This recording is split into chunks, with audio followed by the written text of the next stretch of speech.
Hi, I'm Rita Wilkins, the downsizing designer and also best-selling author of Downsize Your Life, Upgrade Your Lifestyle, Secrets to More Time, Money, and Freedom. So today on Facebook Live, I would like to share with you how to know what to bring with you when you are downsizing or moving to a smaller home and what not to take. And it's a process that I've used for many years, so it's a simple process. It's a bigger overview, but it's something that I'd like to share with you. So as an interior designer for over 35 years, I've helped clients upsize from their first home, their second home. I've helped them design homes at their beach houses, the mountain houses, their lake homes. And now, this is so interesting, I'm helping them downsize to much smaller homes that are more manageable and more affordable. And when they have less stuff and a smaller home, they have less stress and they have more room for a life that they are really looking for at this moment in time. Now, my primary target audience is baby boomers, but this applies to anyone who is trying to downsize and live a simpler life with less. So baby boomers have often realized, they bought their big homes, it served them well. They have good memories because they raised their children there.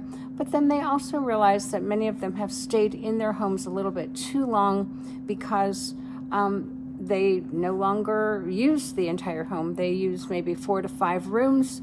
They're wasting space, they're wasting money for heating, cooling, and just maintaining it.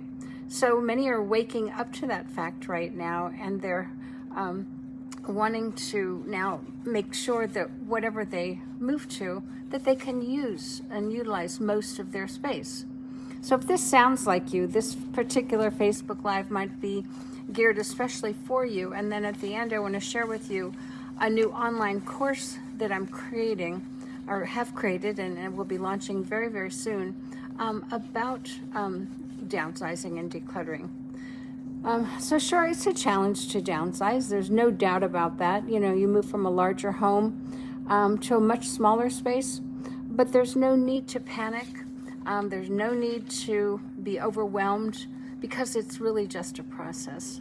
So today I'm going to walk you through a process that I've used hundreds of times with clients over the years, and for clients right now that are choosing to downsize to a smaller, more manageable home. So this process, I'll remind you, it's an overview, it's a big picture of the process, but it'll help you determine what to take and what not to take when you move to a smaller home.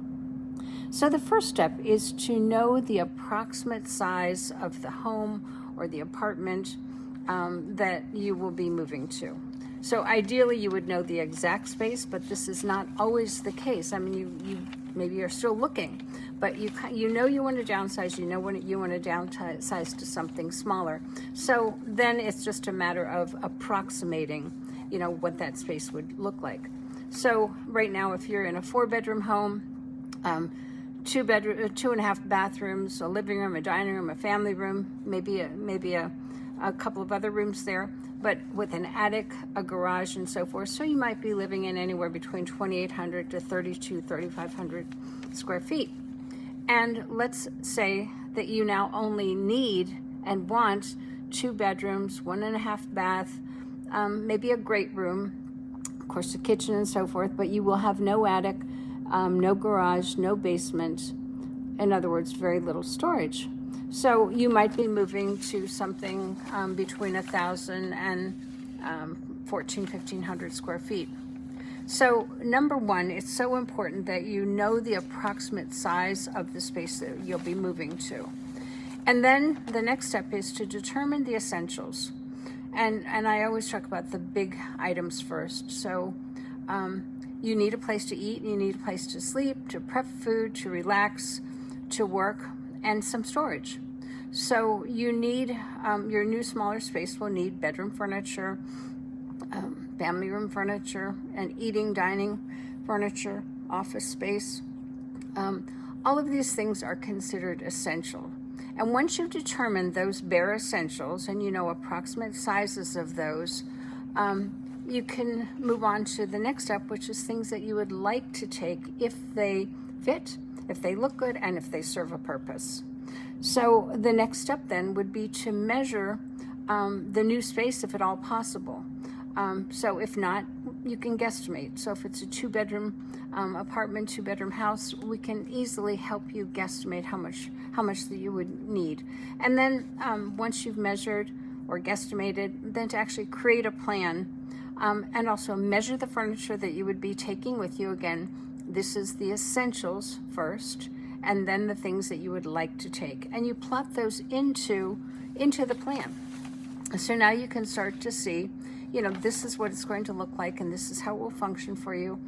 And then once you've done that, then it's really just a matter of knowing what you need and what you're looking for, what you don't need.